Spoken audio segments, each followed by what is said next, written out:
Sa ating pagpapatuloy sa ating pong series, na ang title ay He Puts Me in Charge. So ano po yung ibig sabihin ng in charge? Ang in charge ay manager, tagapamahala, meron tayong responsibility na pangalagaan natin yung ipinagkatiwala sa atin. So marami pong ipinagkatiwala ang Diyos sa atin. At ito po ang titingnan natin ngayon kung paano tayo ay magiging effective na in charge sa mga pinagkatiwala sa atin ng Diyos. Bakit ganon? Sa Psalms 24, verse 1, ito po, basahin natin po. Sabay-sabay. The earth is the Lord's and everything in it. The world and all its people belong to our God, belong to Him. Sa Kanyang lahat ng kapurihan. Amen po. Napakabuti ni Lord. Kaya sa umagang ito, titingnan natin at hihimayin, ay ito po ang title ng ating message ngayon. In charge tayo over the good of the land. Dito sa ating kinalalagyan, sa lupain nating kinalalagyan, in charge tayo. At sa umpisa pa ay ganito na ang sinabi ng Panginoon kay Eva at kay Adan, kung natatandaan ninyo, ikaw ang mamamahala sa mga isda, ikaw ang mamamahala sa lahat ng may buhay, ang kapamahalaan ay sa tao, at sabi niya, at ang sanlibutan, ang earth, supilin mo. So tayo manunupil at tayo ay tagapamahala.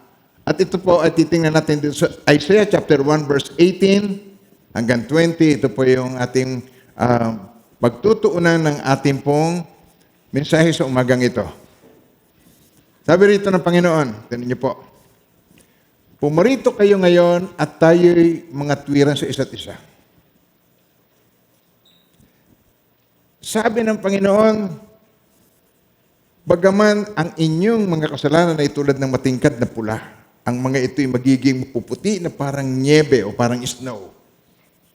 Bagamat ito'y naging mapulang-mapula, ang mga ito'y magiging parang balahibo ng tupa, parang white as snow.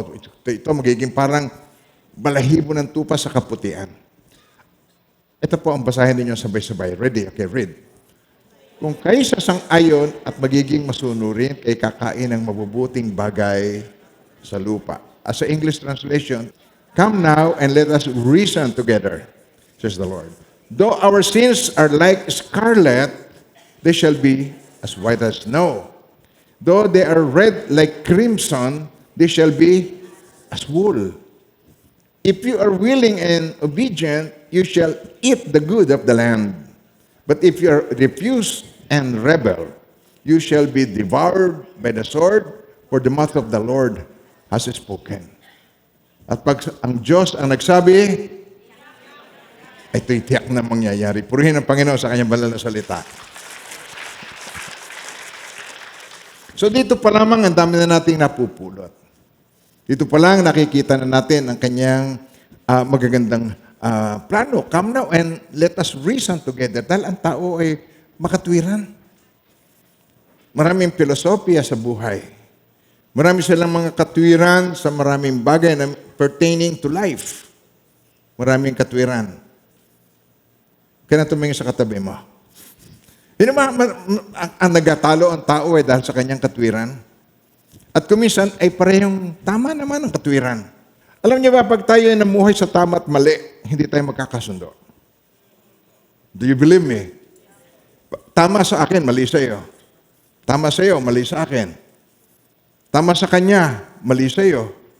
Para sa iyo, mali sa akin. Ay, makikita ninyo rito, ang tama at mali, hindi ito magdudulot ng pagkakasundo.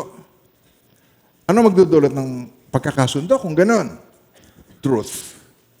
Ang truth ay hindi nagbabago. Ang tama't mali ay nagbabago.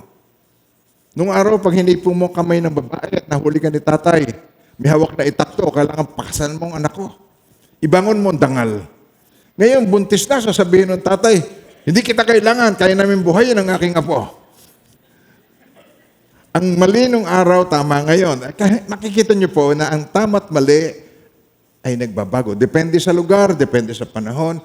Hindi tama't mali ang pinag-uusapan, maging sa inyong tahanan para kayo magkasundo. Truth will set you free. Knowing the truth. The truth that you know will set you free. Kaya sabi ni Jesus, you shall know the truth and the truth will set you free. So ano yung truth na kailangan nating maintindihan ngayon? Ano sinasabi ng Diyos? Kaya pagka Diyos na nagsabi, tiyak na mangyayari. Kung ikaw ay settled doon, settled, sabi mo, pag Diyos na nagsabi, tiyak ito yung mangyayari. Settled na kayong mag-asawa, settled na kayong sa church, settled na kayo sa mga decision making, settled. Because pag ang Diyos na nagsabi, ang salita ng Diyos ang makapangyayari. Kaya sabi ni Jesus sa John 17:17, Father, sanctify them with your truth. Your word is truth.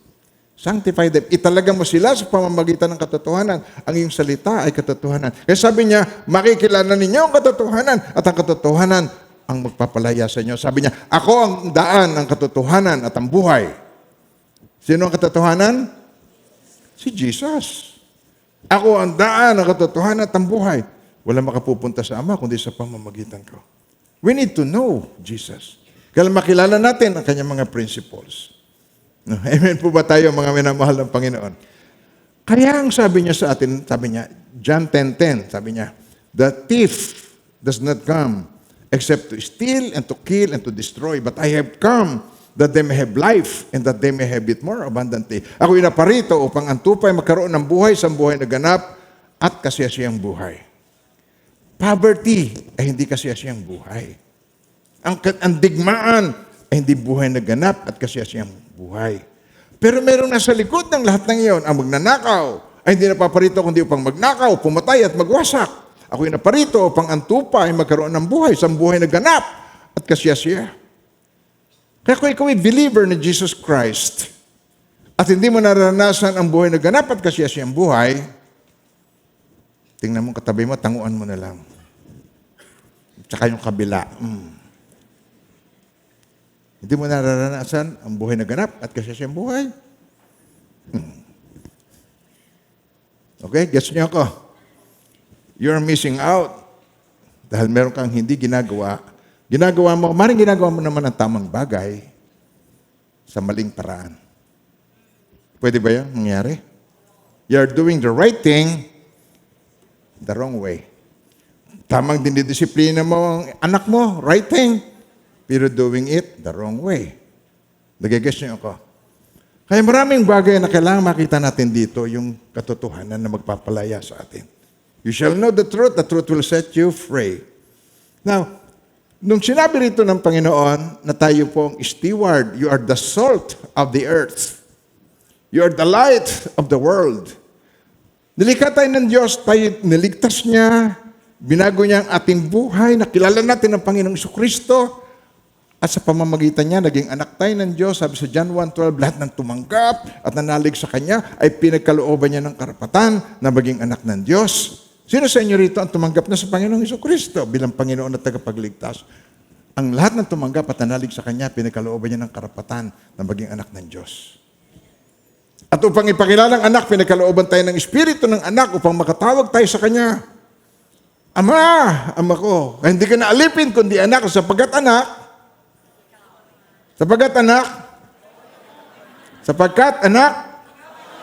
tagapagmana ka ayon sa kalooban ng Diyos.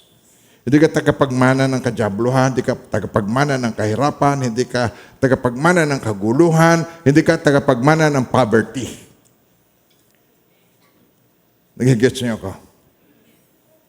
At meron sa inyo, nagkaroon na, tapos nawala. At meron sa inyo, patungo doon, at nais ng Panginoon, mapanatili mo. Kaya ang lesson na ito ay napakahalaga po sa ating kapanahunan ngayon. Ang mga palatandaan ng end time, wars, rumors of wars, earthquake in various places, pestilences, dinaanan natin yung COVID. At nakakasiguro ba kayo tapos na yon? Kung patuloy ang gyera, humanda ka. Sapagkat, hindi na yan gagamitin yung mga weapon na yan, ng destruction na yan, ang gagamitin yan ay biological warfare. Kaya yung pestilences na yon ay may kinalaman sa biological warfare. So tayo po ay maging handa ang ating pananampalataya ay ating patatagin.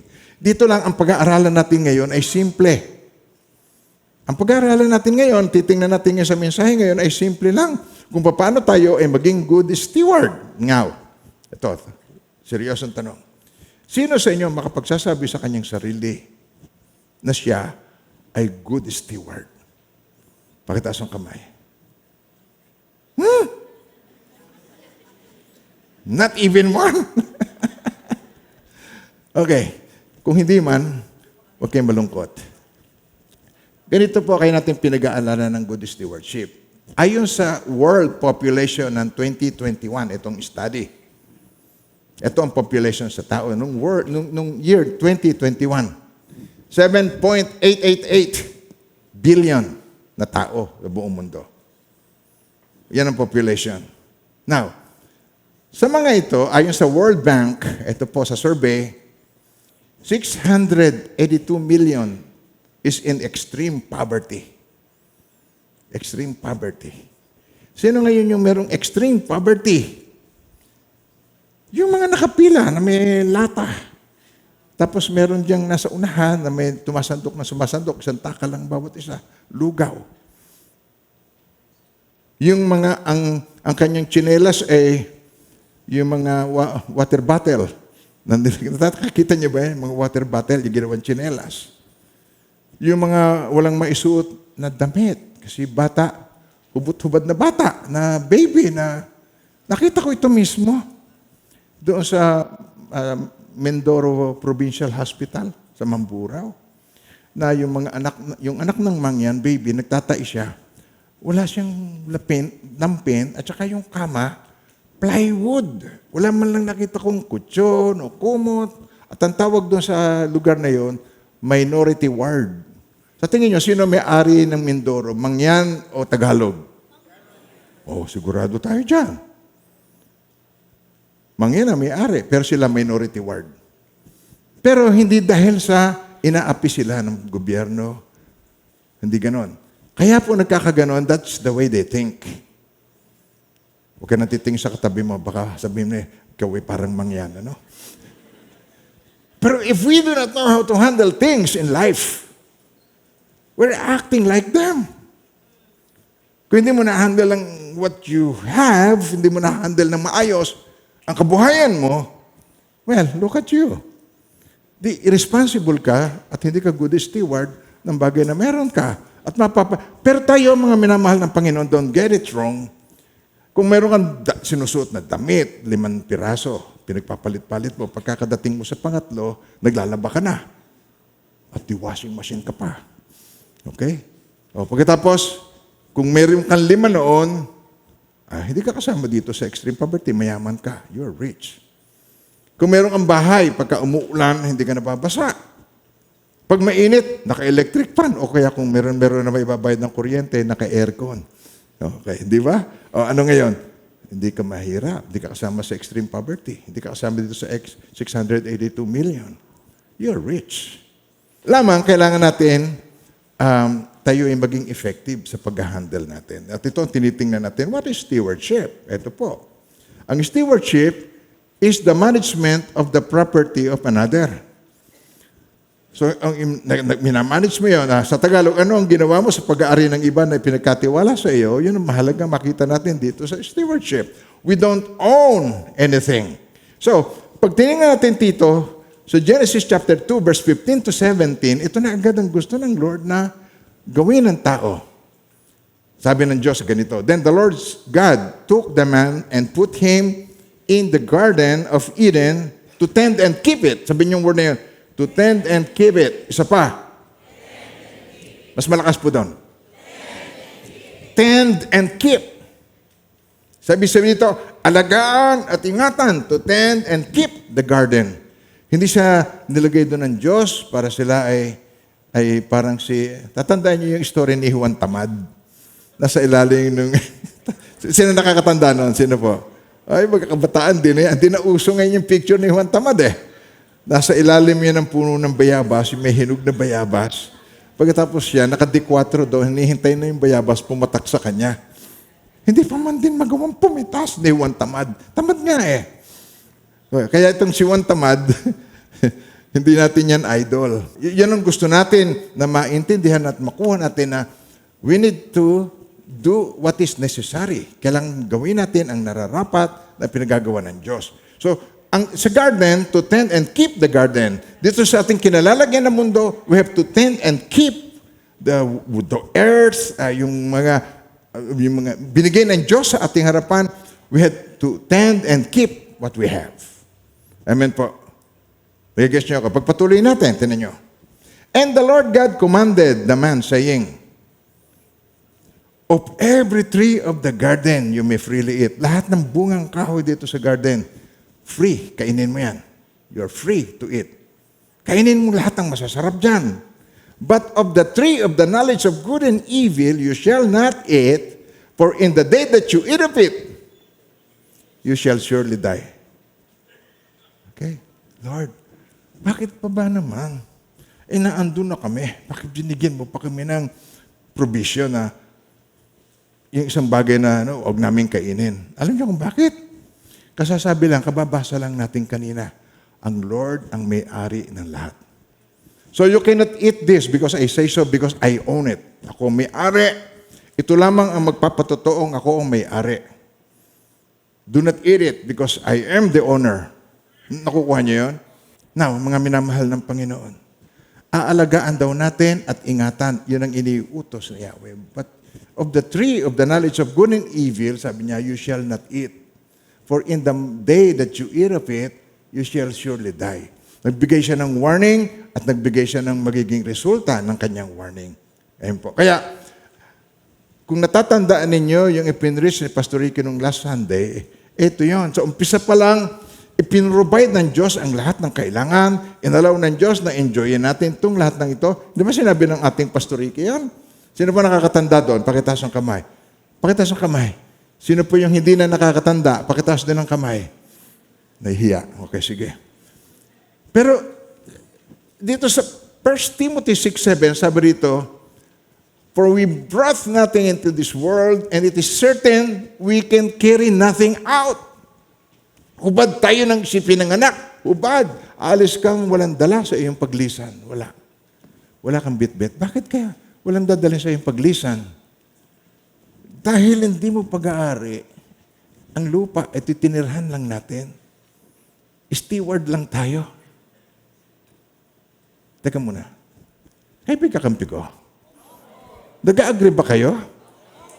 Kasi kung pag-aari ng kahit sinong tao, doon pa lamang sa ataol niya, makikita mo na mga titulo niya, yung passbook niya, makikita niyo yung mga alahas niya, nakaganyan siya, bit-bit niya yung kanyang mga ginto, alahas, kwintas, di ba? Para gabi pa lamang, hindi pa matigas yung simento, binutas na. We brought nothing in. And certain, ito, sigurado, wala tayong dala sa ating pag-alis. So, anong ibig sabihin nito? Steward lang tayo. At dahil tayo ay steward lamang, pati sa buhay po ninyo, pati ang katawang yan, hindi mo yan dala sa pag-alis. Iiwan mo yan. Meron kang bagong katawan, ibang katawan. Amen ba tayo doon? Sabihin mo nga sa katabi mo, ipagmalaya mo, katawan lupa lang. Yun, may humility. Sabihin mo sa kabila, katawang lupa lang. Sa alabok nagmula, sa alabok patutungo, kahit lagyan mo ng oil of ulay, yung pa rin ang kahantungan mo. Hindi ka na mababago. That's it. Mga mahal ng Panginoon, merong good ang land. Ubad nga tayong isinilang, but there is good in the land. Nakukuha niyo ang sinasabi ko. At yun ang sinasabi rito sa Isaiah chapter 1 verse 18. Sabi rito, if you are willing and obedient, sabay-sabay po, if you are willing and obedient, you shall eat the, hindi goods, good of the land. Not every goods is good. Kukuha niyo ako, yung goods, parang yun ay merchandise, parang yun ay commodity, hindi ba? Goods. Pero ito hindi goods. Ang you will eat is the good of the land. Good. Yung mabuting bagay sa lupain. Yung mabuting bagay, you shall eat the good of the land. But, if you refuse and rebel, you shall be devoured by the sword, For the mouth of the Lord has spoken. Pag Diyos ang nagsabi, tiyak ito mangyayari. Kaya pinagdidiinan ko po ito bago tayo magpatuloy. Ready na ba tayo? Kayo na magpatuloy tayo. So sa makatuwid, ganito po yan. Hindi kayamanan o wealth, o hindi yung pagkita, o hindi yung pananalapi. Wealth is not the problem, but the stewardship. Yun ang problem. Amen po? Yung outlook about your land, kung ano yung outlook mo tungkol sa lupain, ito yung ating lupain, itong ating bukirin, ito maganda. Yung outlook mo, kung paano mo tinitingnan, doon ka makakahakbang. So, pinamanahan ka ng 100 hektarya. Hindi na tayo maghihirap. 100 hektarya ang lupa. Noon ako'y nakamana rin sa aking mga magulang. At nagamit natin sa mabuting bagay. At hanggang ngayon, hindi na uubos. Kaya nakakabili pa rin ako ng isusuot ko. Now, mga minamahal ng Panginoon, merong lupang tapos pagkatapos ng 5 years, binalikan siya ng tatay niya na nagpamana sa kanya. Sabi sa kanya, "Now, yung pinamana ko sa iyo." Sabi, wala pa pong ani. "Anak, nagtanim ka ba?" "Hindi po." Ano nga anihin mo? Hindi ka naman pala nagtanim. Tanim, bago ani. Sabi niyo, tanim, bago ani. O, isa pa. Okay. What you sow is what you reap. Kung natatandaan niyo nung huling nag-preach ako, what you sow is what you reap. Kung anong hinasik ng tao, yun ang kanyang aanihin. Kung nagtanim ka ng katamaran, edi hangin ang iyong aanihin. Wala kang aanihin kahit ano. Now, yung outlook mo, it depends on you. And I have spiritual as well as moral obligation. Meron po akong spiritual and moral obligation na ito po ipaliwanag ko po sa inyo in the spiritual and the natural way. To message. Ito po ang una kong papakita sa inyo po. Kung paano natin hinahandle ang ating kapaligiran, yung ating tinitirhan. Una, tingnan natin ay yung tungkol sa basura. Yung po ay problema ng buong mundo. Ayan, tingnan niyo yung problema ng basura. Look at that. Dagat yan. Karagatan, North Pacific. Tingnan niyo, nasa karagatan. Dala-dala yan, galing sa mga ilog. Ganyan po ang itsura ng ating mga basura. Tingnan niyo po, how we handle things in our lives. 1.6 million square kilometer. Parang kasi laki ng Texas yung lugar na yan na punong-puno ng basura. Plastic bottles, at kung ano-ano pa. At meron naman nagmamalasakit. Pero kulang sila. Ang malungkot niyan, kinakain natin yung isda na kumakain ng mga pira-pirasong plastic. At pagkatapos nagtataka ka pa, ba't maraming may cancer ngayon kaysa noon? Nag-guess nyo, sinasabi ko, napupollute natin ang ating tinitirhan. At ang iniisip natin, pag hindi natin bahay, halimbawa, ito yung bakuran natin. Ito, meron tayong 150 square meter, may bakod. Pag wala yung kapitbahay na sa bakasyon, doon yung tinatapon ng basura sa kapitbahay. Di ba? Kasi hindi na yung bakuran mo. Wrong. Tapos, pag halimbawa, kumakain ka ng tinapay o nagbiyahe kayo, kumakain ka ng mga biskwit o ano, ginagawa mo, iniitsa mo na lang sa highway. Kasi pa rin naman yan, hindi naman yan ating bahay. Kasi highway yon. Kasi halimbawa, Pangasinan na yon o ibang lugar na, papunta kang Baguio, tatapon mo sa bintana ang iyong mga kalat. Pero iniisip mo, pero ang ating tahanan ay itong lupa. Hindi yung bahay lang natin per se. Hindi lang yan ang ating bahay. Ang bahay natin ay itong lupain ating tinitirhan. Mayroong magagandang mga lugar na pinuntahan ako noon, na pagkagagandang lugar. Pero nung balikan ko, ibang-iba na siya. Napakarumi, napabayaan na. At ang dahilan ay undisciplined na pamumuhay. Don't get me wrong, hindi ko pinuput down ng mga Pilipino. Hindi ko sinasabing, mga Pilipino, hindi po. Kahit sa bansa ay may ganon. Ang tao mismo ay ganon. Ang itinuturing lang niyang bahay na sakupan ng property niya. So, tinan niyo po yung ang paggamit ng toilet. Paggamit ng toilet. So, ayaw nilang magawa ng kanilang sariling toilet. Eh, pagdaan ng tento, tug, lalagay nasa plastic yun, ha? Parang flying saucer, nalagay doon. Yung dumi niya, nakakarating ng Bicol.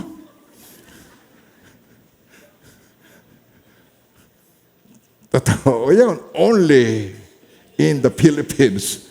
Kaya nakikita natin yun. Nakakahiya, pero totoo yun. Nung araw, pagka yung Holy Week, yung Sunday, yung Linggo de Gloria, nabili kami ng singkamas eh. Tapos dyan sa ating mga bukana, labak, yung munting mapino na yan, kaya napupunta kami dyan eh. Tapos pagka kumakain ng singkamas, lulubog ka lang, kakainin mo yon. Meron ng timpla. Nung araw, panahon ko yon, 1950s yon. Ngayon, paglubog mo ng singkamas, ba't naging itim? Tsaka, hindi maalat, napait. Nag-iiba na. So, affected po yung ating mga karagatan. Kaya, paggamit lang ng toilet, miski dito sa ating CR, iihi lang yung mga kalalaki, hindi pa ma-shoot. Ang daming, sa ibaba. So, nawa, maalala niyo yung preaching ko pag kayo umihi, okay? Gusto kong lagyan ng picture ng ng langaw, para nasushoot, tatargetin mo yun. Para hindi kumakayat sa floor. Kasi yung cleaner natin, mga volunteers po yan. Mga tropa ko yan. Huwag niyong isnabihin ng mga cleaners. Tropa ko sila. At mahal na mahal ko ang mga cleaners natin. Kaya, ingatan po natin. Okay. Okay ba? Taas ang kamay, kanang kamay. Ako'y subul. At yung pong ingatan, pati paggamit natin, yung isda sa karagatan, pag-usapan natin. Tingnan nyo na kung gaano stewardship natin when it comes to yung mga sa karagatan. Tingnan nyo po. Noong araw, nang maliit pa ako, meron akong kaeskwela na marunong magbangka. At siya marunong magbintol. Sabi niya, alam mo, maghuli tayo ng alimango. Saan? Diyan sa Saluisoy, diyan sa ilog. Diyan sa may kanluran, pa nag-cross ka doon. Kaya sabi ko, okay, sama ako.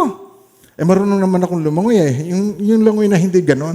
Yung paglubog, sisitok sa ilalim hanggang sa mababaw, tsaka ako hihinga. Noon, hindi pa ako marunong masyado. Pero hindi ako malulunod dahil marunong ako ng technique. Hindi ako, Now, eto yung bintol, tinan nyo. Yung bintol na yan, ginagamit namin yan. Nakakita na ba kayo ng bintol? That's how you catch crabs. Nilalagay mo yun ng pain. Pero ngayon, pagka nanguhuli ka ng ganyan, namimintol ka, ang mahuli mo, diaper. Mga plastics. Wala na po. Seriously. Wala na. Naik has no mud crab at all. Na-extinct. Pati nga kolokoy na wala eh. Nung araw, yung kolokoy, pa naglalakad ka, uhulihin mo yan eh. Malalaki ang kolokoy. Pero ngayon, nung minsan, nung bagong dating ako, meron pang kolokoy.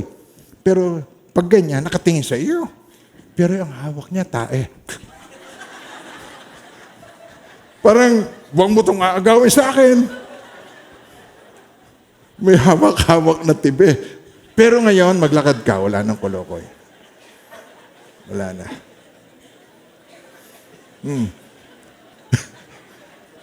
Ang isda, tinan nyo, natatandaan nyo yung nag-share ako ng previous Sunday, sabi ko sa inyo, kaya mo bang bilangin ang buto sa kamatis?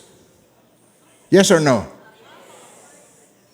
Mabibilang mo, buto sa kamatis. Lagay mo sa lansan mo, mabibilang mo yan, mga 100, mabibilang mo. Pero ang kamatis sa buto, mabibilang mo. Hindi po. Ang isda, kung mangitlog ito, thousands. Thousands. So mabibilang mo ba ang itlog sa isda? Pag binayak mo, kaya mong bilangin yung mga itlog? Yes. Yes naman po, kaya lang subul agad eh. Hindi mo na mabibilang. Nakalimutan kong bilangin. Pero kaya mong bilangin, tama. Kaya. Pero yung isda sa isang itlog, kaya mong bilangin? Ang isang isda ay pwedeng mag-itlog ng 1,000 eggs. So yung isang egg ay magiging isda. At yung isang isda, 1,000 eggs. At yung 1,000 na isda, mangingitlog na naman ng 1,000. Walang gutom ang isang katauhan. Pag tiningnan natin po itong Pag tinignan natin itong ratio na ito, yung pamamaraan niya, wala pong ubos. Sapagkat exponential talaga ang pagdami. Amen po ba tayo doon? Mga minamahal ng Panginoon. Napakarami talaga. Ngayon, dahil pinababayaan, at saka ang earth po, ilang percent ba ang tubig sa earth? Ilang tubig sa tingin nyo? Ayon po sa nabasa ko, 71% water ang earth. So ang ibig po sabihin dito, kung 71% water, mas malaki ang tinitirahan ng isda kaysa tinitirahan ng tao. Kayang pakainin ng tubig ang lupa. Gets niyo ko? Nag-agree ba kayo sa akin? Pero pinamamahalaan natin sa hindi tamang paraan. Tuwan-tuwa kami sa Mindoro. Dahil sa Mindoro, pag may nagagaladgad, yung ano po ba yung mahabang-habang nets, pupunta sa laot yun, tapos yung dulo no, nasa tabi, tapos unti-unti nilang kukunin sa tabi, yung galadgad na yun. Naandun na kami, nakaabang kami. Oh, malapit na. Pagkatapos bibili kami ng isda. Tuwan-tuwa kami. Pero ang daming nahuhuli nito ay maliliit. At saka ang daming itong nahuhuli, may itlog, yung mga itlogan. Kasi yung isda ay nangingitlog sa tabi. So yun pala ay hindi good na pamamaraan ng pangingisda. Ang pangagaladgad. At meron pa tayong tinatawag na palakayang hapon. Sino po nakakalam ng palakayang hapon? Oh, ito po naman, meron itong net sa ilalim na matibay na net yun. Ha? Tapos ginagaladgad yung ilalim ng karagatan. At ang ginagaladgad nito, mga corals. At ang corals, doon naninirahan yung mga isda. Yung mga maliliit na isda, doon kumukuha ng mga kinakain nila at nagtatago sa loob ng corals. Nagpunta kami ni Pastor Geno sa Palawan at dahil inimbita kami ni Pastor Sam sa Palawan, nag-snorkel kami. May dala kami pang-snorkel na ganyan, nakaganyan. Ang dagat naman po, halimbawa itong taas ko, andyan lang ilalim. Para kang meron Japanese garden. Yung mga corals, ang gaganda ng mga corals. After ilang years, nagbalik ako doon. Hindi ko nakasama si Pastor Jay. Wala kahit isa. At saka kung meron mang nakita doon durug-durug na, maitim na ang itsura niya ng mga corals, ganyan. Patay. Dead corals. Dahil yan pala, sabi nung si Commander Trajano, nung minsan nagpunta ako sa Palawan, dumaan ako doon nung nandun ako doon sa Puerto Princesa. Meron siyang kampo doon. Siya ay commander ng Palawan. So, sinabi niya sa akin yung mga nahuli niya na nagsasyanide. Ang ginagawa sa lungga, binubugahan ng cyanide. Alam niyo ba yung cyanide na panghuhuli ng isda? Yung palang cyanide, hindi nawawala sa tubig ang lahat ng madaanan niyan. Patay. So, yung ating pong pamamaraan, because of greed, because that's the way we handle nature, yung ating pong mga puno sa mga kabundukan, kung ikinakaingin ito at winawasak yung nature. Ano nangyayari ngayon? Plus flood. Hindi bagyo mulan lang. Baha. Dahil at nagkaroon po tayo ngayon ng climate change. Now, pagpatuloy po natin to, tingnan ninyo. Yung ating pong mga ginagawa, yung pong ating mga pamamaraan, yung ating pong mga lifestyle, destructive. Destructive. Pati sa katawan ng tao. Pati yung libangan niya, how you handle your finances pag nainip. Magkaroon ng kaunti-unting pera, tinan nyo. Casino. Tapos, online, sabong. Meron nga taong nakakwentuhan ko. Pati bahay niya mapapabenta dahil yung anak niya ay nalulon sa online sabong, sa online games. Huwag na kayong tumingin sa katabi niyo at baka may nag-online game. Okay? Huwag kayong magpatuloy sa mga pamamaraan na hindi sa Diyos nagmumula.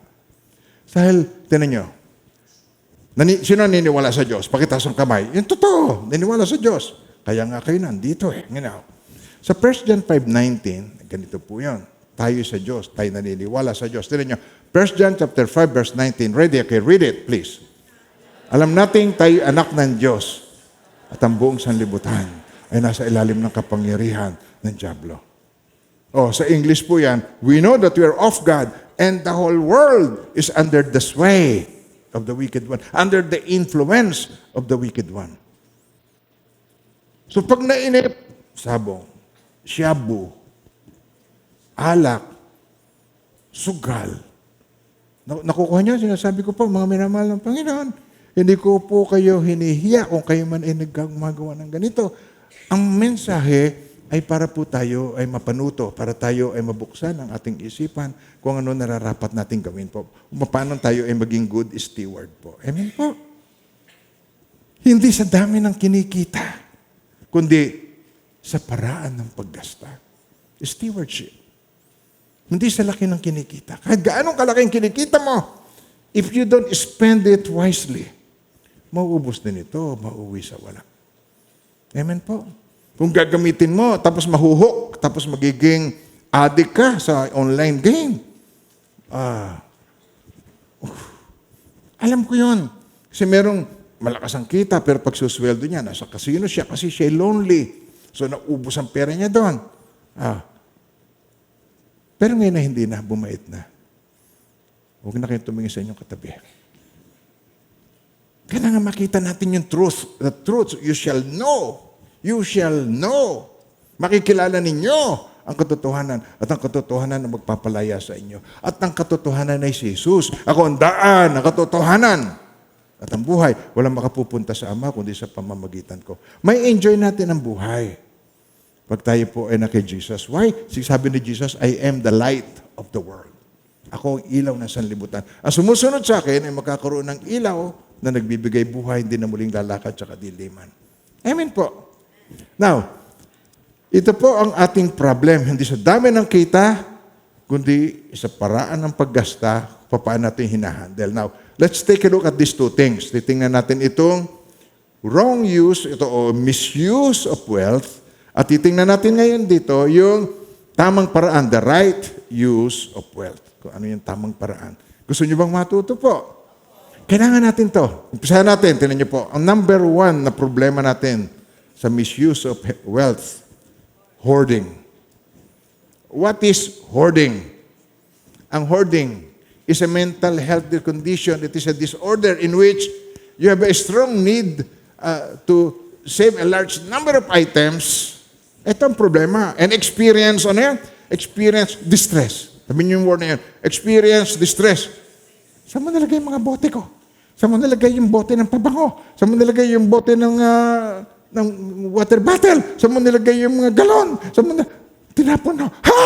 Ba't mo tinapon yan? Iniipon ko yan! Yan ang sinasabi ko. Distress. Parang na-addict sa pagtatago ng kung ano-ano na hindi naman niya kailangan na. Amen po, mga minamahal ng Panginoon.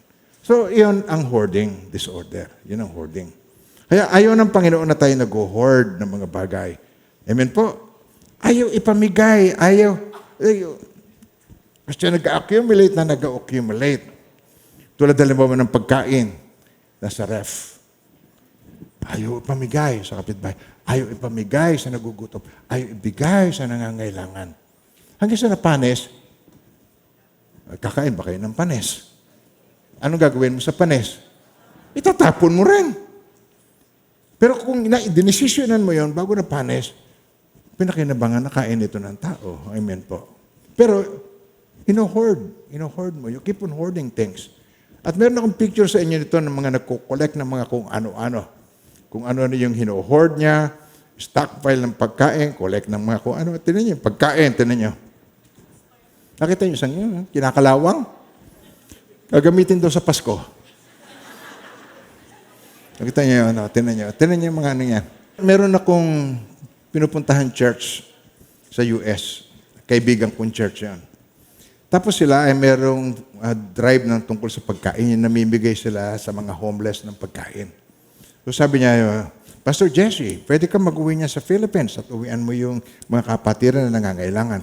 Yun po ay yung mga malapit nang ma-expire. Yung mga 1 linggo na lamang o 1 buwan na lamang ma-expire na yun. Pero okay pa yun. Iuwi ko daw. O sige, balot kami. Lagay kami sa balikbayang box. Inuwi namin. Okay, so inuwi dito. Dumating on time. Pwede naman. Makakain naman talaga yun. Di ba kayo nakakabili noon? Yung malapit nang ma-expire? O, sa SNR, sa SM, mura yun. Pagka malapit na ma-expire, pero hindi expired. Okay pa yon. Ang problema mo nito, ay hindi ko agad na-dispose. So, nakalimutan ko kasi hindi naman ako sanay bumili nung malapit nang ma-expire. So, nalimutan ko. Tapos meron pagkakataon na meron nangailangan. Tapos ang ginawa ko, sige, kanin mo yung mga pork and beans, kunin mo yan. Yung mga, ilagay natin sa supot, binigay na, nagalit sa akin. Bakit si Pastor Jesse namimigay ng expired? Lalasunin ba tayo? Hindi ko sinasadya. Pero marami tayong mga ganun sa bahay na hindi sinasadya. Tama? Ay, nalimutan ko sa cabinet. Ay, nalimutan ko sa ref. Oh, ang tigas na itim na yung karne. Yung isda, labas na ang dila. Nalimutan. Ang tawag natin na overlook natin. Do you overlook things? Yes? Yes? Pagkatapos ng preaching na ito, reviewin mo, inventaryuhin mo sa bahay. Baka meron ka na overlook doon. Pwedeng may makinabang sa damit, pwedeng makinabang sa mga sapatos, pwedeng may makinabang doon sa ibang mga gamit na mga akala mo, yung Louis Vuitton pa man din, nanay. O yung isa naman, inaamag ng Louis Vuitton yata yun. Huwag nyo nang bibigay pagka hindi na magagamit. Okay po? Ito po prinsipyo ko sa pagbibigay. Hindi po ako nagyayabang. Naikukwento ko lang sa inyo. Ako ay hindi namimigay ng ayaw ko. Pagkasabi na, ayan, bigay mo na yan. Hindi ko may bibigay yan. Bakit? Ayoko eh. Ayoko yan. Ang ibinibigay ko, yung gusto ko. Amen po ba tayo doon? Bakit hino-hoard yung mga gamit? Why hoarding? Anong reason bakit mo hino-hoard? Ba't hindi mo may... Yung una, overlook. Excuse. Okay. Sabi sa katabi mo, lusot tayo. Pero yung greed, ano yun sa... Greed, parang ano yun? Ano ba sa Tagalog yung parang magandang pakinggan? Ha? Gahaman? Huwag swapang. Gahaman? O ano pa? Takaw. Sama pa rin. Kahit natin pagandahin samang tingnan no? Sama ng tunog. Greed. How about insecurity? Yung takot na takot ka na ikaw ay maghirap, takot na takot ka na ikaw ay mauubusan. Insecurity. Hindi mo mai-release yun ang security mo, yung pera. Secured ka pag maraming pera. Sabi nga, biru-biruan namin nung araw sabi nung binibiro ni Brother Sancho, yung nanay niya, si Nanay Lilay, sa taga San Roque. Sabi, nanay, dumating na bang inyong kalakasan? Ang kalakasan, dollar. Pag dumating na yung kalakasan, dumating na ba ang kalakasan? Ay, yun ang biruan namin. Nanay Lilay, dumating na ba ang kalakasan? Okay. Now, tignan nyo, pagka ikaw ay insecure, naghahanap ka ng security blanket. Kailangan doon ka natutulog sa security unan. Alam mo yung security blanket. Kung iba sa inyo, meron pa ba kayong security blanket? Pagka naka-blanket kang gano'n, secured na secured ka. Nung maliit pa, awang-awa ko, yung mga maliit ka pa, insecure na insecure ka, kaya kailangan mo ang security blanket. How about selfishness? Makasarili. Ayon dito sa James chapter 5 verse 3, tinan nyo, para maliwanagan natin itong mga bagay na ito. Ang inyong ginto at ang inyong pilak ay kinakalawang na. At ang mga kalawang na mga ito ay nagiging patotoo laban sa inyo at gaya ng apoy ay lalamunin nito ang inyong laman. Kayo'y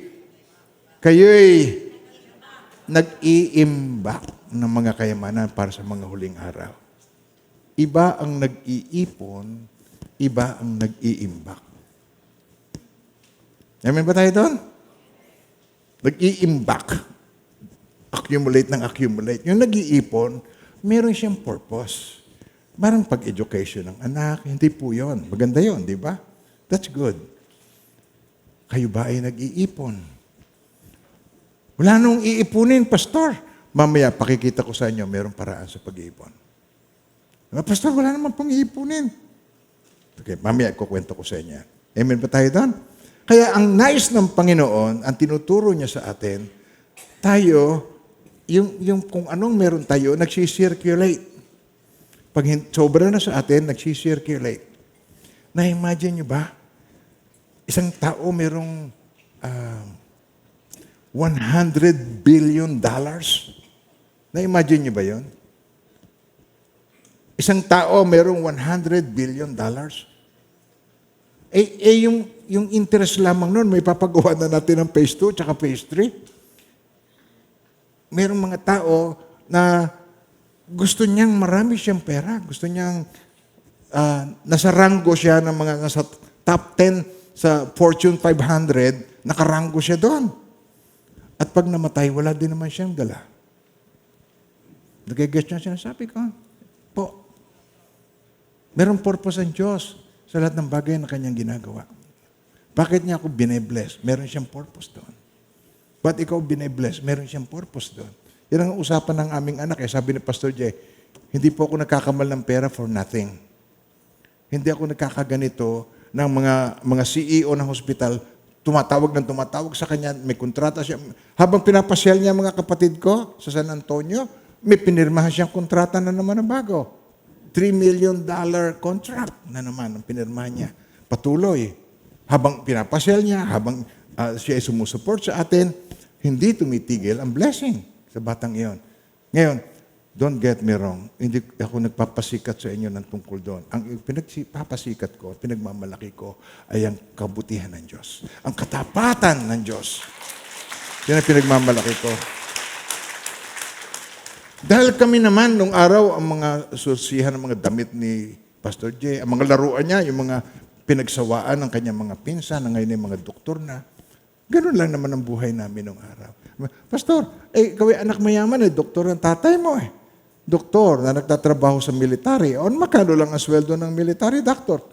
O, may ranggo man siya, military doctor. Magkano lang mga sweldo noon? 8 kaming magkakapatid na nagsisipag-aral na lahat.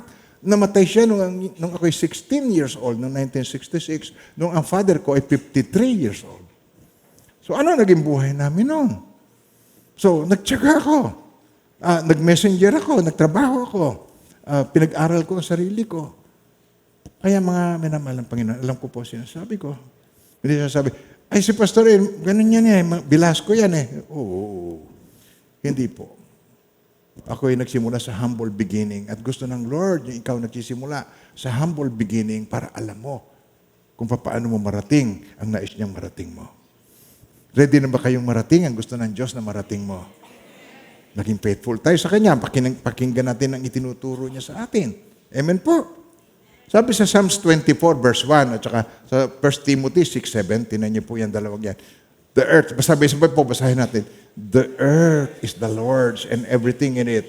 The world and all the people belong to Him. Tapos dito sa 1 Timothy 6:7, sabi niya rito, for we brought nothing in this world and it is certain we can carry nothing out. Wala tayong madadala sa ating pag-alis. Mapalad ka pag binigyan ka ng 10 pesos sa kamay. Hindi ba nakaganyan ng kamay ng patay?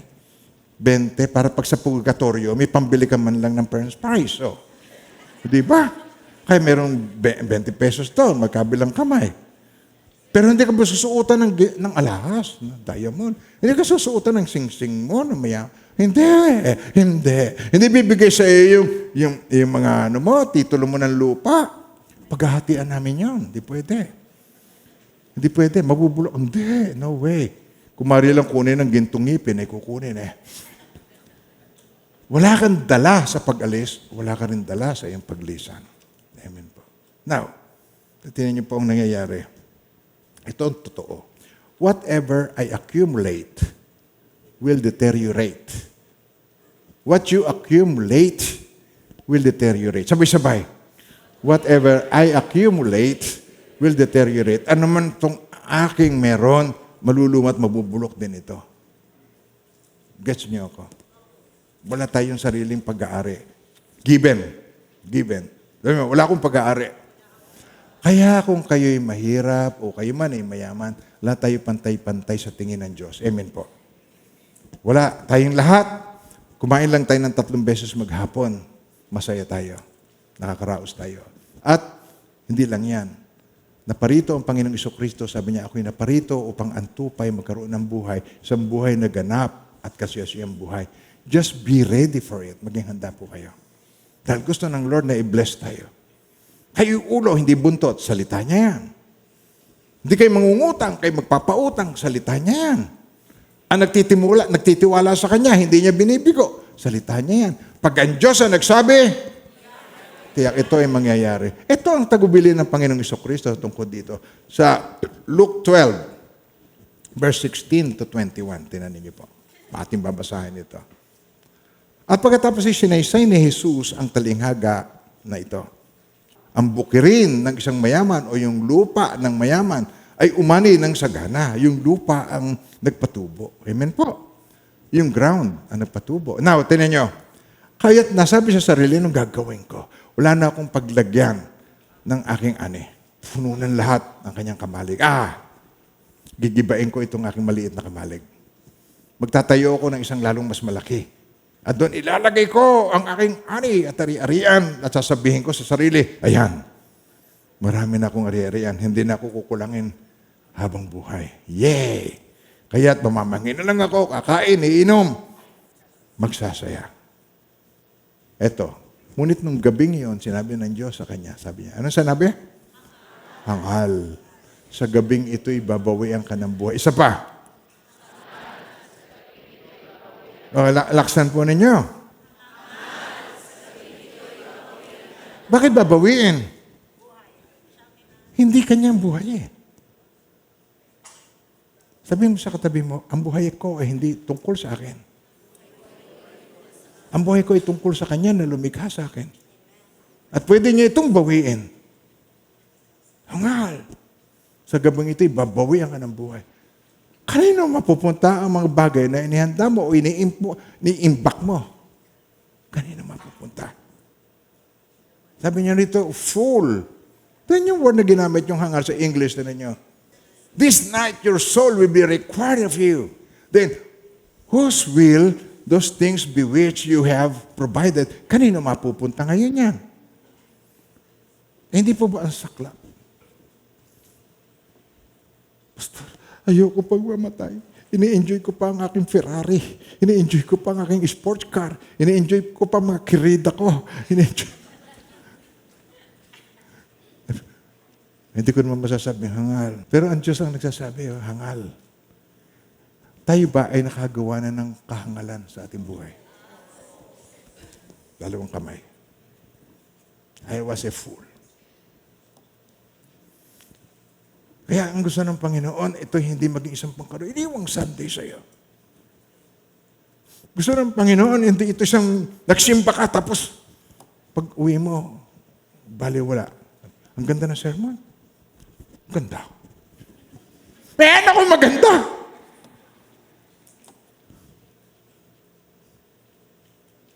Okay, di ba? Kung hindi mo pinahalagahan. Kaya tinan niyo mga minamahal ng Panginoon. Kaya sabi rito, ito, tinan niyo, tuloy natin itong istorya nito. Sa gabing ito, babawin ka ng buhay, kanino mapupunta, ang mga bagay na inihanda mo. Ito, sabi, ganyan, sabay-sabay. Ganyan, ang sasapitin na nagtitipon ng kanyang para sa sarili, ngunit dukha naman sa paningin. Sayang. Di ba yung message ko nung sanlinggo, sayang? Karugtong ito ngayon, sayang.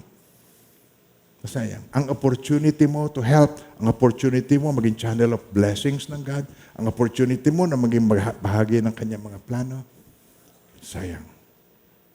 So, nais ng Panginoon na makita mo ang katotohanan ito. Ang pangalawa, tingnan natin, yon hoarding. Ang pangalawa, stealing, pagnanakaw. Pastor, wala namang magnanakaw dito sa amin. Merong mangangalon niya, pero walang magnanakaw. Di ba? Pastor, hindi naman kami magnanakaw, di ba? Nagigets nyo ba sinasabi ko? Hindi ka naman nagnanakaw ng kahit sino. Pag ikaw ay hiningan mo ng tulong ang kapatiran, at pagkatapos, nung matapos ang pinagagawa mo sa kanya, sabi mo sa kanya, thank you, brother, ha? God bless you. Anong tawag doon? Ito ang sabi salita ng Diyos, tinan ninyo po. Narito ang kaupahan ng mga magagawa na nagsiani sa inyong mga bukid na iniring. Ano mo yung iniring? Ibig sabihin, inapi mo. Iniring ninyo sa pamamagitan ng daya o humihibik at ang mga hibik ng mga nagsiani ay nagsipasok sa mga pakinig ng Panginoon ng mga hukbo. Narinig ng Panginoon ang kanyang hihibik na ito. Tingnan ninyo. You could, maring ikaw ay maging sobrang maarimuhunan. Pagka meron kang magagawa, ikaw ay taga-konsumo, hindi ka contributor, you are not part, pero ikaw ay taga-konsumo. Nakukuha niyo ba sinasabi ko po, mga minamahal ng Panginoon? I say it with love. Mahal na mahal tayo ng Panginoon. Nag-i-enjoy ka sa aircon, di ba? Nag-i-enjoy ba kayo sa aircon? Ang init sa labas. Oh, enjoy. Ang sarap. Sarap huminga ng aircon, hindi po ba? O tagahinga ka. Okay. Pero, paano yung pagbabayad ng kuryente? Kuryente natin na more or less 100,000 a month. Okay. Ayoko na nga, lalabas na nga ako, Pastor. Nakakahiya naman pala taga-konsumo. Hindi po yan. Ang tinitingnan ko lamang dito, halimbawa, kumakain ka sa bahay. Halimbawa, ini-enjoy mo yung mga bagay. Halimbawa, ini-enjoy nyo yung government na nagpo-protect sa atin. Pero, do we pay tax? Ang tax ba natin, binabayaran natin ng tama o nandadaya tayo sa tax? Hello, nasusundan niyo pa ba ako doon? Halimbawa, yung kapatiran, ginawa yung tubo, gumawa siya, nirepair niya yung iyong CR. O nagtubero sa iyo, o nagawa ng electrician, o nag-electrical. Ang worth ng ginawa niya, halimbawa mo, example lang, 500 pesos. Pagkatapos sabi niya, may pangkape ka man lang. Bibigyan mo siya ng 50 pesos. May pangkape ka lamang, hindi pa. Oo, pangkape. Salamat po, thank you. Sabi, thank you rin po, salamat po sa 50 pesos. Nakikita niyo po ba ang aking point? Ninanakawan mo siya. Ang tawag dito po ay sa English translation, ito niyo po sa James 5:4. Niyo. Indeed, the wages of the laborers who mowed your fields, trabaho sa bukirin mo, which you kept back. You kept back by fraud. Nilingnan mo, you kept back. Hinold back mo yan, you kept back. Cry out, and the cries of the reapers have reached the ears of the Lord of Sabaoth. Isabihin dito, pinagsamantalahan mo yung kanyang paglilingkod, yung kanyang kabutihang loob, pinagsasamantalahan. Kaya tayo po ay maging bahagi at maging good steward ng... Kasi po, pagka tayo ay ganito, ang ating pananaw, sa palengke po, tawad ng tawad. Sino sa inyo ang tawad ng tawad sa palengke? Tawad ng tawad. Magkano po yan? 150? Pwede bang 50 na lang? At ngayon, pag HTBC ang namimili, bawal ang tumawad. Inuutosan ko yung mga huwag ka tatawad. Kung pagkano sinabi, bayaran mo. So ito po, isang pamamaraan. Tawad ng tawad. Halos hindi na lang. Hindi ka nagnanakaw. Nag-FB ka sa trabaho. Gumagana ang search engine mo sa trabaho dahil hindi related sa trabaho. Hello, nandiyan ba kayo? Nagte-text ka lang sa trabaho, kunyari nagpunto ka sa CR, pero nakipag-usap sa boyfriend, sa jowa. Hello, nandiyan ba tayo? Hindi ka nagnanakaw? Oras ng trabaho yun. So sabihin mo sa akin ngayon, hindi ka ba nakapagnakaw? Kaya, mga minamahal ng Panginoon, ang pangatlo ay wasting. Ang wasting, ginagamit sa walang kabuluhan. We are not to waste our wealth. Hindi dapat na sinasayang. Dapat ginagamit ito sa makabuluhan na pamaraan. Alam niyo, katiwiran lagi ng mga taong may pera, I'm worth it. Hindi mo naman pera to pera ko to I'm worth it. Pero ayaw ng Lord na ang blessing ay sinasayang mo. Kasi ang mga pagpapala na yan, meron purpose ang Diyos kung bakit kanya pinagpala. Nakukuha niya ba sinasabi ko po?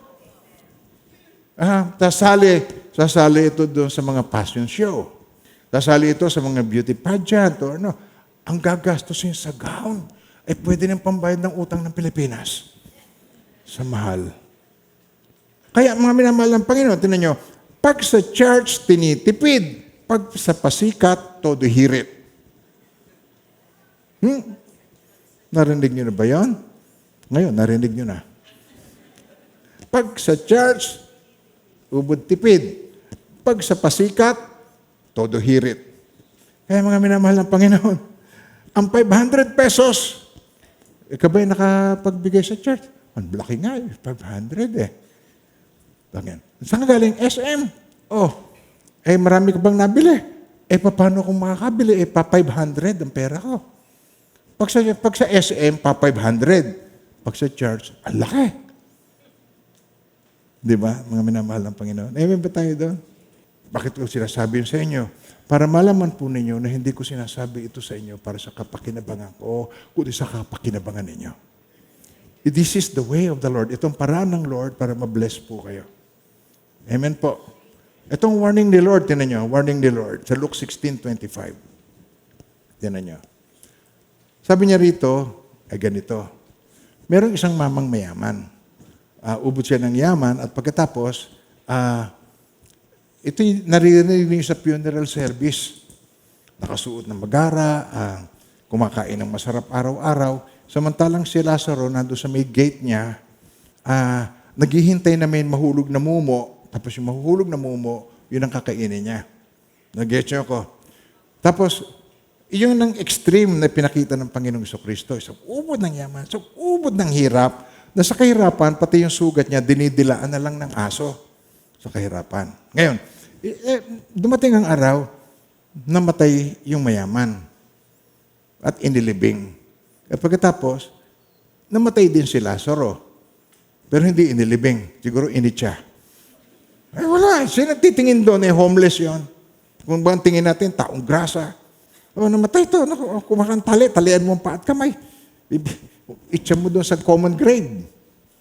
Walang sinabing inilibing. Pero may pangalan. Ang pangalan niya si Lazaro. Tapos yung isa, ang pangalan niya ay si Mayaman. Okay. Pero namatay silang pareho. Anong common sa tao? Kamatayan. Dapat ang buhay natin ay hindi atin. Now, pagmulat niya, nakita niya ngayon si Lazaro. Nasa hapagkainan kasama si Abraham. Ang saya, kumakain sa hapagkainan. At yung mayaman naman, pagmulat ng mata niya, naandun siya, ang tawag ay Hades. Yung Hades na yun, mainit, mahirap na kalagayan. Sigaw siya, Amang Abraham, sabihin niyo kay Lazaro, isaw-saw ang kanyang daliri sa baso, idikit sa dila ko. Pakainit. Pero sabi ni Abraham, Son, remember that in your lifetime, you received your good things, and likewise Lazarus evil things. But now, he is comforted and you are tormented. So bakit ko nasabi nga, galit ba ang Diyos sa mayaman? No. Hindi po. Bakit ko mo mayaman na sa impyerno? No. Kaya siya ay walang pangalan, hindi siya kilala. At si Lazarus, mahirap nga, pero may pangalan si Lazarus dahil siya kilala. Alam niyo ba, nang tanggapin niyo ang Panginoong Jesucristo, nakatalana ang pangalan niyo sa aklat ng buhay, kilala kayo ng Diyos? Kilala rin kayo ng angels? At pinababantayan kayo ng Diyos sa mga angels. Huwag lang kayo masyadong papaganda sa mga parlor. Baka hindi kayo maipagtanggol ng angel. Okay, ganyan-ganyan yung nangyari doon sa isang alay. Nasa gasaan siya. Lord, akala ko babantayan ako ng angels. Sabi niya, kailan yun? Ay, yan yung napunta ka kay Vicky Bello. Hindi ka nakilala ng angel. Okay. Pero binabantayan tayo ng angel. Amen ba tayo ito?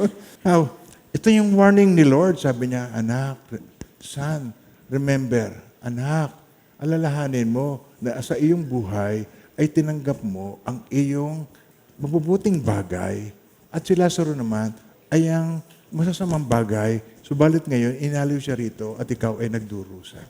Alam niyo ba, pagdating sa langit, yung ating relationship sa God, it matters. Itong pinakamahalaga. Kasi alam niyo kung bakit may relationship? Kasi kilala ka niya sa iyong pangalan. Kilala ako sa aking pangalan, kilala ka sa iyong pangalan. Sapagkat nang tanggapin mo ang Panginoong Jesucristo, sabi ni Jesus, ang iyong pangalan ay nakatalana sa aklat ng buhay. Naniniwala ba kayo doon? Yun ang delikado pag hindi ka naniniwala. Sapagkat ang tao hindi na pupunta sa impyerno dahil sa kasalanan. Hindi na naman kayo maniniwala doon. Ang tao na pupunta sa impyerno dahil sa unbelief. Unbelief. Hindi ka naniwala. Amen po ba tayo doon? Nakikita niyo ba sinasabi ko? Ang kasalanan nilutas na ng Diyos sa cross ng Kalbaryo. Sabi ni Jesus, naganap na, it is finished. Ama, patawarin niyo po sila, hindi nila nalalaman ang kanilang ginagawa. Sasabihin ng Ama, carried. Yung ginawa ni Jesus ang mahalaga. Hindi yung magagawa mo para sa Diyos. Naniniwala ba kayo doon? Ano magagawa mo para sa Diyos para maligtas mo ang sarili mo? Aber, pag-usapan natin, pagbako sa pulpito, anong pwede mong magawa para iligtas mo ang sarili mo? Meron o wala? Wala. Ang Diyos ang gumawa. Si Jesus, nagkatawang tao. Siya, sabagat ang kabayaran ng kasalanan ay kamatayan, siya namatay para sa iyo at para sa akin. Kaya't nung siya namatay, bago siya malagutan ng hininga, Ama, patawarin niyo po sila. Hindi lang nila nalalaman ang kanilang ginagawa. Pinatawad ba tayo ng Ama nung sinabi niya yon? Yes! Pero ang tagapagligtas, yung ginawa ng anak, kailangan paniwalaan mo. Kaya tayo ay nagsishare. Kaya pag sinabi mo, Lord Jesus, I believe you. Naniniwala ko sa ginawa mo para sa akin. Sapagkat wala naman ako magagawa para iligtas ko ang sarili ko. Yun ang salvation. You believe Jesus. Sundan niyo pa ba ako? Ayan po. Kaya sabi rito, when the Holy Spirit comes, He will convict the world of sin and of righteousness and of judgment. Ito po, tinan ninyo, basahin ninyo. Okay. And when He has come, when the Holy Spirit has come, basahin niyo po yan. And when He has come, He will convict the world of sin and of righteousness and of judgment. Of sin because they do not believe in me.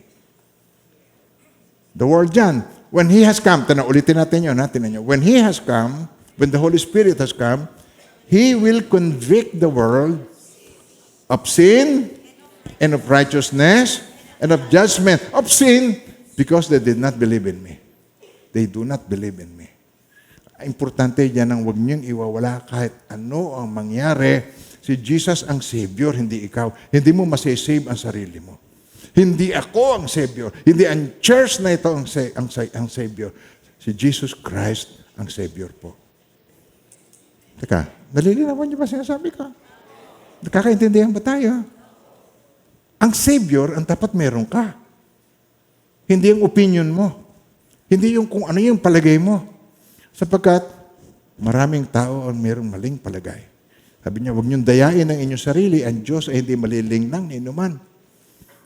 Ang hinihasik ng tao, yun din ang kanyang aanihin. Ang naghahasik, tinan niyo po, ang naghahasik ay yung sa laman.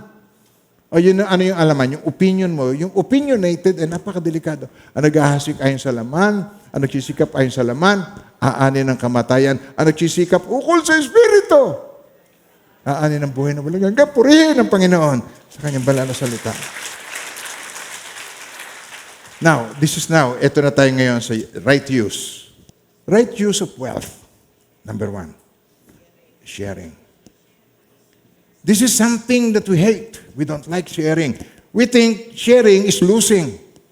But now, I'm telling you, this is a little secret. Sharing is not losing. Sharing is for your own good. Ito, tingnan natin ang sinabi ni Jesus dito. Why? Because blessing depends on you. How you respond to this teaching of the Lord. 2 Corinthians 9, verse 6 to 13. Okay, tandaan ninyo ito. Sabihin mo sa katabi mo, tatandaan ko ito. Okay. Tingnan nyo. Ang naghahasik ng kakaunti ay nag-aani ng kakaunti. At ang naghahasik naman ng marami ay, does it make sense? May sense ba yun? May sense ba yun? Pag marami kang itinanim, marami kang aani. Pag kakaunti ngayong tinanim, yun ay sa pagtatanim. Pero this is not about that. Hindi yun yung tinutuko dito. Ito sa tanim, tinan nyo. Tuloy natin, tinan nyo po. Ang bawat isa ay dapat, biglang magbigay. Hindi tungkol sa pagtatanim. Yung pala yung nagtatanim. Alam ba, nagtanim ka ng pag-ibig, anong aanin mo? Nagtanim ka ng patience. Ikaw ay napaka-patient sa iyong anak. Anong aanin mo? Patient din ang anak mo sa iyo. Nagtanim ka ng galit. Anong aanihin mo? Galit din ang aanihin mo. Nagtanim ka ng bitterness, masyadong kapaitan ng buhay. Ang lumalabas sa iyo, puro mga kapaitan. Lahat na laang. Ayun, no? Ganyan. No? Lahat na laang. Lahat na lang galit ka. Lahat na lang ayaw mong, lahat na lang paraan mo. Alam niyo yung mga insecure na tao? Lahat na. Huwag mo ipatong dyan. Dito mo ipatong. Yung paa mo, dumi-dumi. Lahat na laang. Lahat na laang. Napaka-insecure. Always your way all the time. Yan ang grace ng God. God is graceful. God is love. Kaya sabi niya, ang bawat isa dapat magbigay ayon sa sariling pasya. Maluwag sa loob at di napipilitan lamang sapagkat ang Diyos, ibig ng Diyos, ay kusang na ibibigay mo. Mga bagay na dapat mong mai-release. If you cannot give what you have owns you. You don't own it. Hindi mo siya pag-aari ka niya.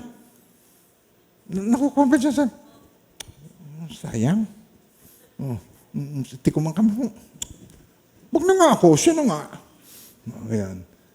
Kaya nakikita ninyo rito, ito tutuloy natin ito, tingnan ninyo ito. Ito kasi ay pamamaraan ng Diyos. This is how God is going to bless us. Magagawa ng Diyos na pasaganahin kayo sa lahat ng bagay. Pag sinabi niyo lahat ng bagay, lahat ng bagay. Tama. Lahat ng bagay. Sabi niyo, lahat ng bagay. Higit pa sa inyong pangangailangan upang may magamit kayo sa pagbibigay uli, pagkakawang gawa. Gaya nga ng sinabi ng kasulatan, siya'y namumudmod sa mga dukha, walang hanggan ang kanyang kabutihan. Ang Diyos na nagbibigay ng binhing, ihasik at tinapay na makakain, ang siya rin magbibigay sa inyo ng binhi at magpapalago nito upang mamunga ng sagana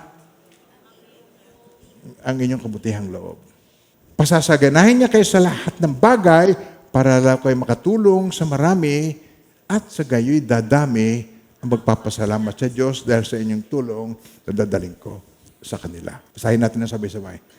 Ang pagtulong ninyong ito sa mga kapatid ay hindi lamang makatutugon sa kanilang pangangailangan, kundi magiging dahilan pa ng walang hanggang pasasalamat nila sa Diyos. Ang bukas palad ninyong pagbibigay ay magpapatunay sa kanila ng matapat ninyong tinatalima ang mabuting balita ni Kristo. Dahil diyan, ito, magpupuri sila sa Diyos. Marami magpupuri sa Diyos.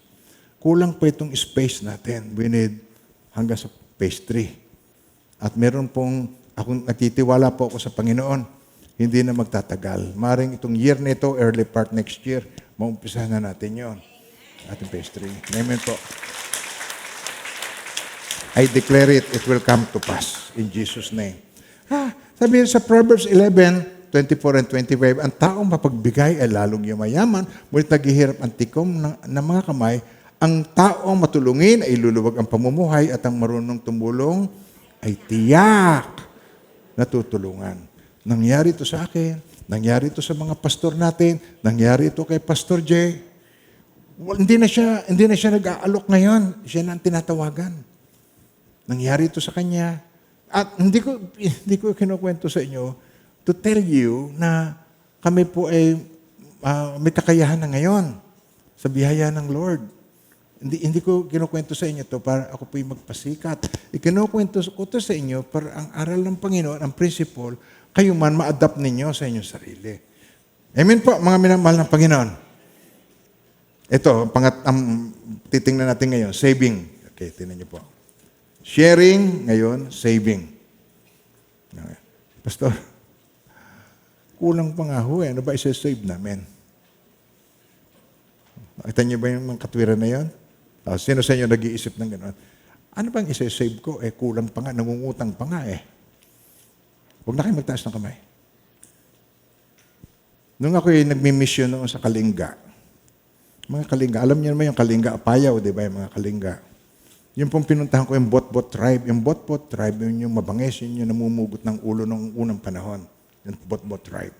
At doon ako natutulog sa mismong church na punong-puno ng ispat-ispat ng mga dinurang nganga. ganyan. Pulo-pulo doon. Tapos may dala ako doon may dala akong yung mga karton ng Bellamark. Nilalatag, wala bulisan namin, tapos nilalatag namin, tapos kami nakakulambo dahil baka kami mamalarya. No? Now, nung nagsishare ako sa kanila, sabi ko sa kanila, kayo ay hindi nakakapag-tights dahil kayo ay madamot. Taas ang kamay, yung isang galit, laki ng katawan. Pastor, hindi kami madamot. Wala nang kaming maibibigay na tights. Sabi ko sa kanya, ikaw ba'y kumakain ng 10 subo? Lampas pa. Isa 10 subo, huwag mong isubo yung ika-10. Yung isang subo, ilagay mo sa plastic. Yun ang tights mo. Okay, pastor. Nung umalis ako, ang dami yung supot na maliliit, may balatong. Alam niyo ba yung balatong? Munggo. Isang supot, isang subo. Ayan, isang subo. Ang dami. May mga balatong inuwi ko. Nung dumating ako rito, siguro mga 2 kilo rin nung pinagsama-sama. Yung mga balatong. Ang sarap ng balatong nila. Mataba ang lupa nila doon eh. Now, yan ang naituro sa kanila at natutunan nila. Bago ako ay hindi na nakabalik doon. Pero alam niyo po, hindi katwiran yung wala. Ang katwiran, hindi sa dami ng kinikita, kundi paraan ng paggasta. Amen po ba tayo doon? Ang sweldo ko noon, 180 pesos. Don't get me wrong, hindi naman ako nagtatouch, hindi pa ako Christian noon. May pambili pa ako ng Marlboro at saka beer. 180 pesos. Ang anak ko kung dumede, 7 bote. Si Pastor Jen, di ba kita nyo, 6-footer, ang laking bata.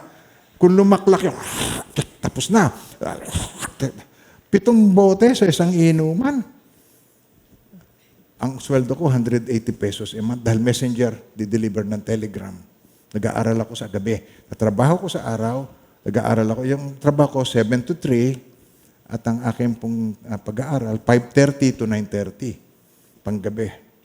So doon ako nakatapos ng pag-aaral ko. At sa biyaya ng Panginoon, yun pong nakatulong ng malaki sa akin para ako magkatuloy ng trabaho sa Amerika. Now, ito pong aking point.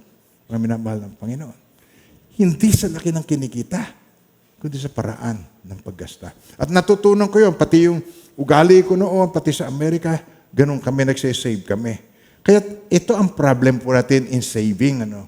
Nagsisave para yung kanyang nasisave, yung kanyang perang hawak, yun ang kanyang security blanket. Ayan, meron na akong pang-hospital. Ayan, meron na akong pampunerarya. Itong mga ito ang pinaghahandaan lagi pagkakasakit, pag-hospital at saka ang kanyang pambili ng ataol. Nakukuha niya ba ang aking point? Something wrong has to happen para meron ka. Nagsasave ka at ang security mo ay yung iyong savings. That is wrong kind of saving, mga minamahal ng Panginoon. Ang tama, ito po, wala namang absolute security. Hindi ka naman magiging secured kahit na, halimbawa po, billion ang pera mo. Kausapin yung mga may billion kung hindi yan ay may problema. Ang laki ng problema ng mayayaman. Hindi na ako babanggit ng pangalan. Dahil yung mayaman na ito ay mabait sa ating church. Okay? Bilyonaryo. Pero, yan yung problema nila. Pag ang pera nila, inipon nila, sa isang taon, iba na ang value. Halimbawa, ang pera niya kinita itong taon na ito 1 billion. Imagine mo ba kung yun ay cash? Magkano ang 1 billion mo sa isang taon? Ang ating, ano ba ang tawag natin doon? Yung inflation rate. Ilang percent? Di bumabay ng pagkalaki-laki. So, anong solusyon? Ito nangyayari. Si Henry C., nagpapatayo ng mga kondo, properties, iniimbes sa lupa. Nagigit siya sinasabi ko? Yung iba, nabili ng ginto. Yung iba, diamond. Kasi yun ang stable ang price. Ang pera, ang cash, hindi yan stable. Money is not productive. Itong pera, nawawala yan. Naliliit ang value yan. Amen ba tayo doon? Kuha niyo ba ako doon? So, kailangan mong i-invest. So, mga minamahal ng Panginoon, sila rin mismo may problema sa kanilang pera. Iniisip nila kung saan nila i-invest ito. Iniisip nila. Kasi, hindi ka maaaring maging secured sa pera dahil ito ay mawawala sa iyo anytime. ma-hold up ka lang, manakawan ka lang, mawala. Ang talaga magbibigay sa iyo ng security is something that no one can steal from you. Walang makapagnanakaw nito sa iyo. At yun ay wala ng iba, kundi ang relationship mo kay Jesus. Yun lamang ang walang makakakuha nito sa iyo. Pero anything that you have, nabubulok, naluluma, ninanakaw, tinatanga, nabubulok. Yan ang sabi ni Jesus. Huwag kayo mag-impok ng kayamanan sa lupa na may tanga na naninira nito. May magnanakaw na nakakukuha nito. Isang holdapan lamang, isang sunog. Wala na. Kaya mga minamahal ng Panginoon, this is something that you cannot hold on for a long time, very long time. Maaaring mawala ito sa iyo anytime. Kaya, ang pinakamagandang security natin sa Philippians 4:19, at buhat sa kayamanan niyang hindi mauubos. O, isa pa. Kaya ready po. At buhat sa kayamanan niyang hindi mauubos, ibibigay niya ang lahat ng inyong kailangan sa pamamagitan ng Kristo Jesus, sa kanyang lahat ang kapurihan. Ngayon at magpakailanman. My God shall supply all my needs.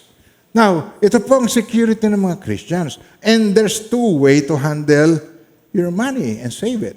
Dalawang bagay ang pwede mong magawa. Ito po, tinan nyo, paano mo i-handle. Ang una, avoid impulsive buying. Ay, meron siya, sana all. So gagawin mo lahat-lahat para magkaroon ka rin ng katulad na sa kanya. Dahil ang motibo, inggit. Ecclesiastes 4:4, doon ka baksak. O ito, sabi rito, Ecclesiastes 4:4. Okay, sabi rito, ganito. Nakita ko rin ang tao ay nagpupunyagi upang mahigitan ng kapwa. Wala rin itong kabuluhan, nauuwi sa wala. Tinatapatan mo kung anong meron yung iba. May auto siya, sana all.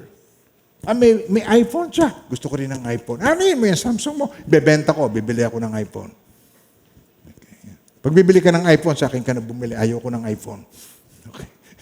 Kaya, tinan nyo itong ginagawa ng mga tao. Bunga ng inggit sa kapwa. Bunga ng sana all. Nag-FBI, kumain sila doon. Sana all.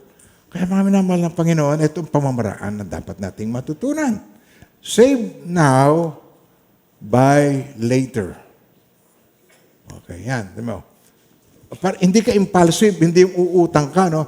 Save now, ipunin mo na yung ibibili mo, save now, ipunin mo muna, and then buy it pag naipon mo na.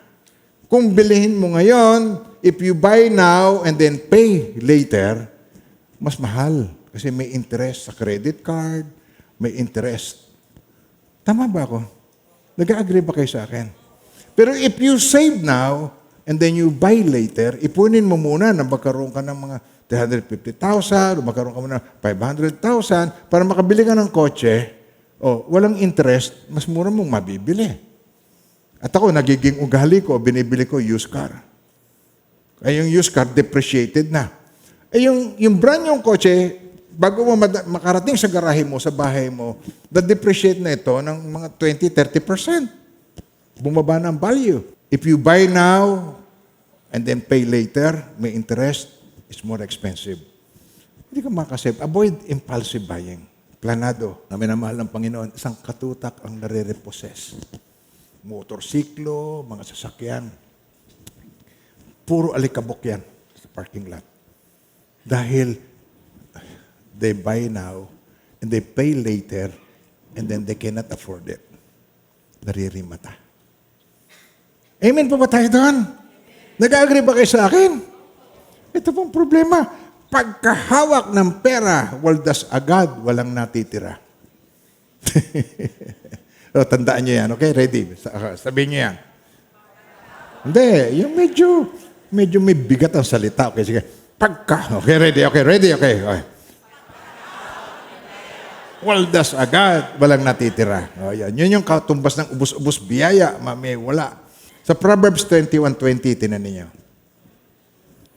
Ang bahay ng matalino ay napupuno ng kayamanan, ngunit ang lahat ay winawaldas ng taong mangmang. Yung hindi nakakaintindi ng principles ng God. Titingnan natin po ano yung tamang principle. Yung ating pong mga staff, katulad ni Brother Yuli, yung nagki-keyboard natin ditong pogi. bumibili siya nabili ng mga gamit natin. Siya bumibili ng mga CCTV, mga mamahalin natin mga kailangan. Pero naghahanap muna siya. Sumakit na nga ang paa niya sa kahanap. Iniikot niya yung mga lugar, Binondo, yun. Hanggang sa makikita niya kung saan ang source. Pagkatapos, makakatipid siya ng mga halos kalahati ang matitipid niya. Dapat 140,000, alam mo, mabibili niya, 78 lang. Makakatipid. Kaya, huwag kayong impulsive. Avoid impulsive buying. Isa pa.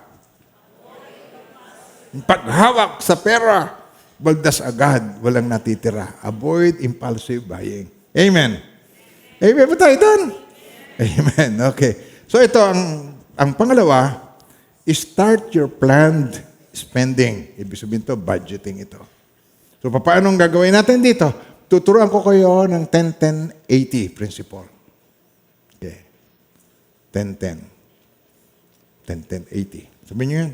10-10. 10-10. Una muna, yung 10%, balik mo sa Diyos.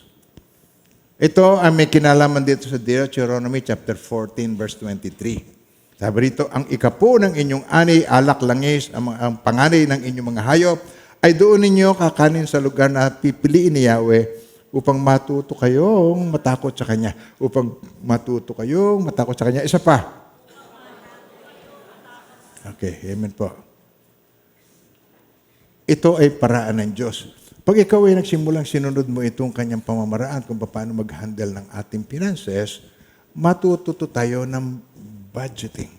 Ang pagbabalik ng tithes ay hindi para sa Diyos. Sa tingin nyo, kailangan ng Diyos ang pananalapi natin.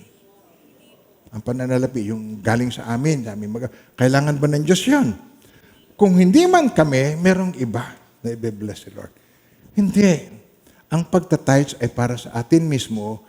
So, we will learn how to handle para matuto tayo ng self-control at yung ating pong budgeting. Ang ikapo, kukunin mo na kaagad yung pinakamainam. Ang ikaupo ng inyong ani, alak, langis, at panganay ng inyong mga hayop ay doon ninyo kakanin sa lugar na pipiliin ni Yahweh. Anong purpose? Upang matuto kayong matakot sa Kanya. Nung araw, nung nagba-Bible study ako, inaanyayahan ako ng mga pastor na umattend sa kanilang church. Umattend daw ako. So, sabi ko rito sa aking mahal na asawa, nagba-Bible study na nga tayo dito. Kumakanta tayo rito. Nakikinig ako ng salita ng Diyos. Bakit pa ako pupunta sa church? Ano bang kaibahan ng church na yun? Di ako magbibigay ng abuloy. Yun lang ang gusto niya sa akin, abuloy. Bigotilyo ko noon eh. Mayroon sunburst ito. Medyo siga pang magsalita. Ngayon, si okay na. Pero noon, yun lang ang gusto nila sa akin. Hanggang sa, minsan sumama ako. Tapos yung nagyaya sa akin doon, cum laude yun. Malaki ng hanap buhay nila doon. Pero yun ang nag-aalaga sa akin. Namayapa na sila ngayon. Nalulungkot nga itong taon na ito lang, nung March lang. Ang pinakahuli, yung aking spiritual mother naman na sumunod. Nawala na siya. Pero itong mga ito, nung makita ko, nagpupuri. Tapos umiiyak. Tapos ako nakaganyan. Pakatalino nito, parang tanga. Ay yabang ko eh. No, kaya kung ikaw ay mayabang, wala ka sa lolo ko. Pakatalino nito. Taas ng pinag-aralan, cum laude. At kilala kong cum laude. Tapos to parang tanga. May iyak. Tingin lang ako ng tingin. Parang, alam nyo, nung minsan ako na-encounter ko si Lord sa retreat, napuspos ako. Mas masahol pa ako sa Kanya. Nung naintindihan ko sa pagpupuri, iba yung mai-experience mo, yung joy, yung peace, yung 2 beses ako nanganib. Kinuwento ko na sa inyo, ayoko nang ulitin kasi pagbibigyan nyo lang ako eh. Pero hindi ako nakaramdam ng takot. Yung mamamatay ako, hindi ko naramdaman yun. Paghanga sa mga nurse, paghanga doon sa mga ginagawa nila, pagtulong sa akin, hindi ko naramdaman yung sarili ko. Si Pastor ay nandun sa kabilang side. Ako yung nandito, COVID, yun covered emergency ward, yung emergency yun. Nagtitingin lang kami. Pero wala naman akong time na pupuntahan ko siya. Wala akong lakas. Siya rin, walang lakas. Nakaganon lang siya doon.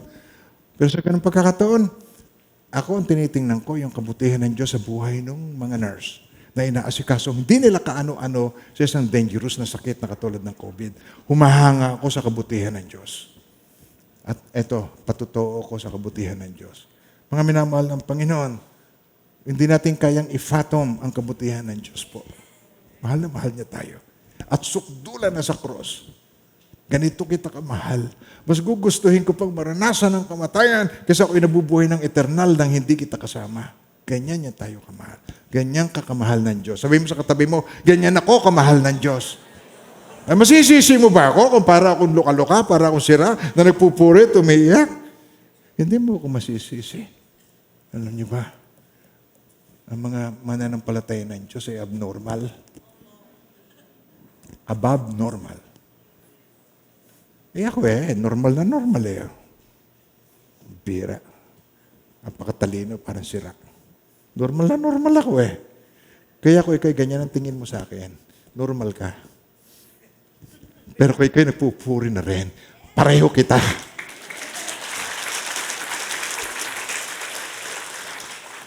It takes experience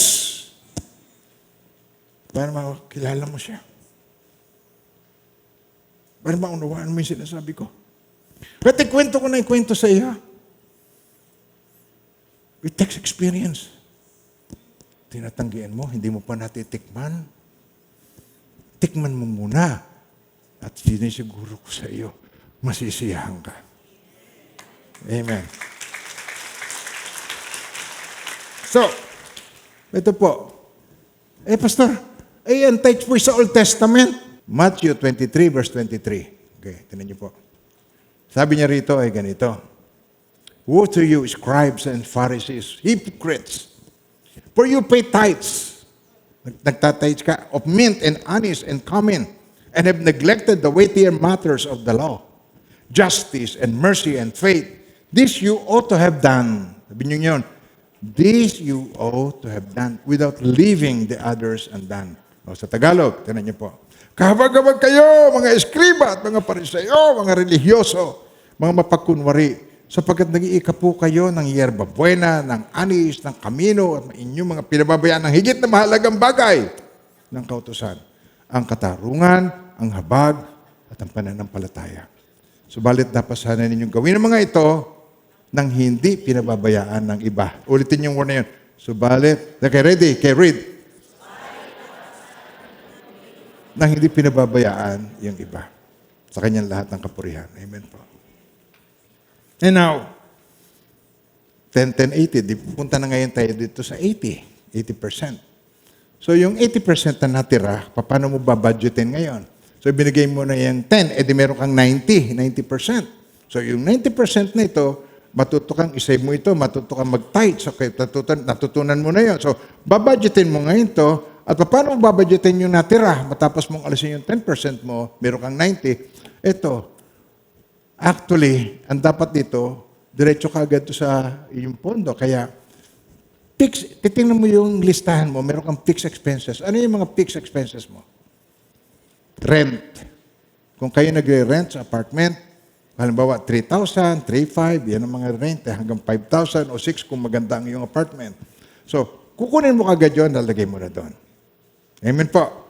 Tapos, yung matira, ito naman ang tawag variables. Ang variables, ito po yung pwede mong matipid, pwedeng gastusin, pwedeng matipid. Gasolina, depende sa gala.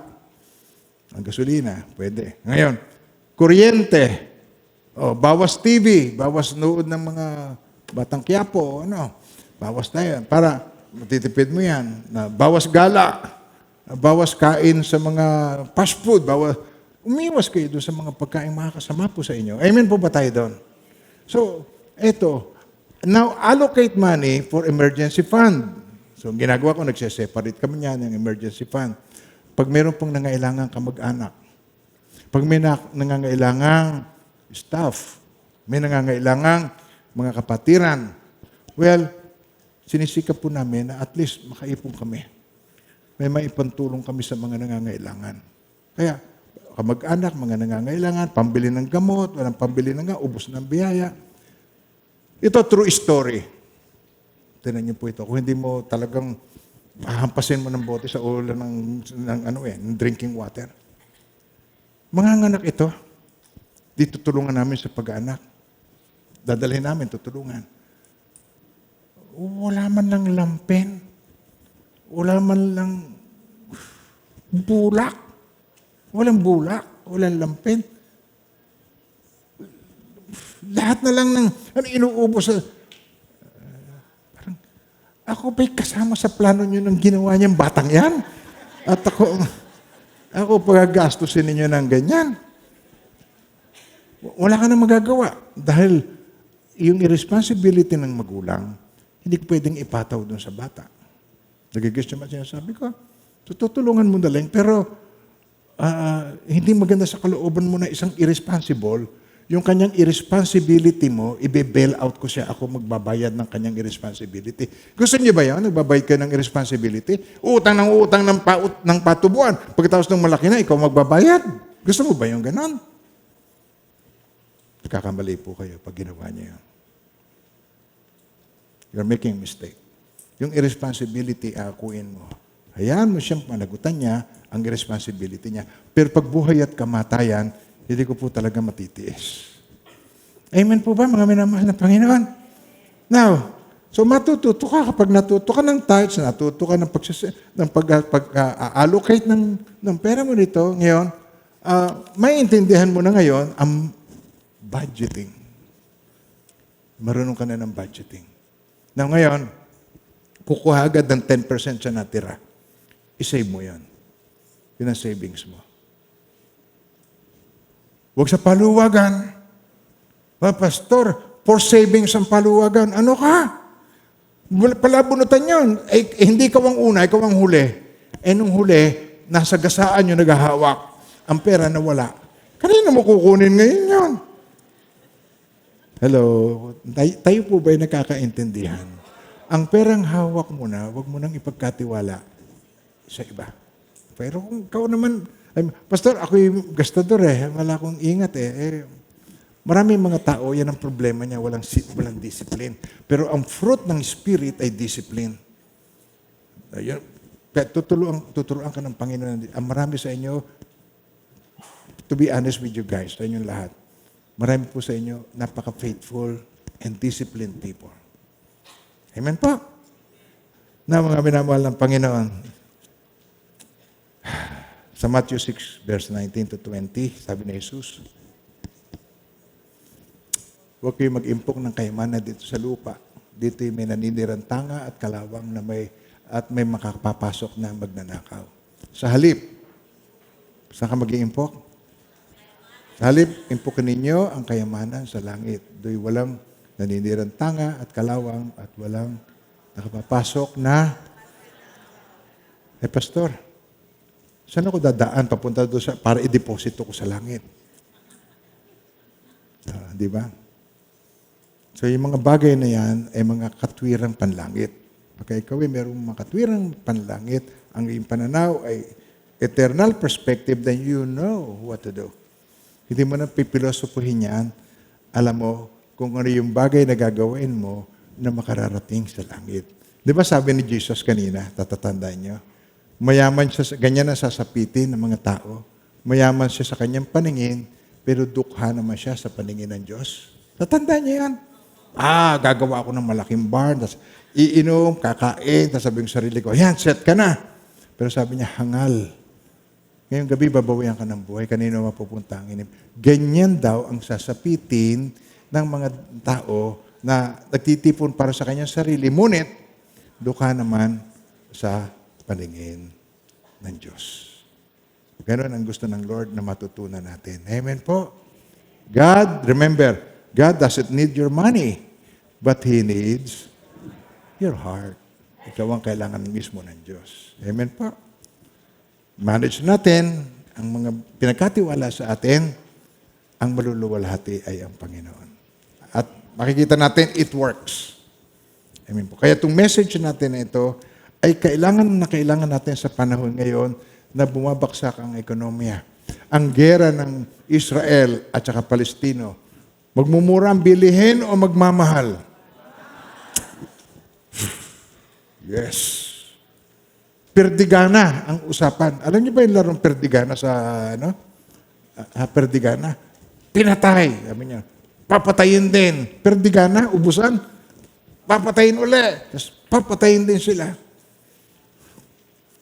Hindi yan ang laban ng Panginoon. Ang gusto ng Panginoon, magpatawaran, mag-ibigan, magmahalan, hindi perdigana sa ating lahat ng kapakinabangan. To God be the glory. Amen.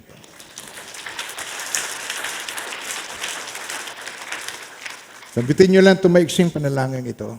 Panginoong Hesus,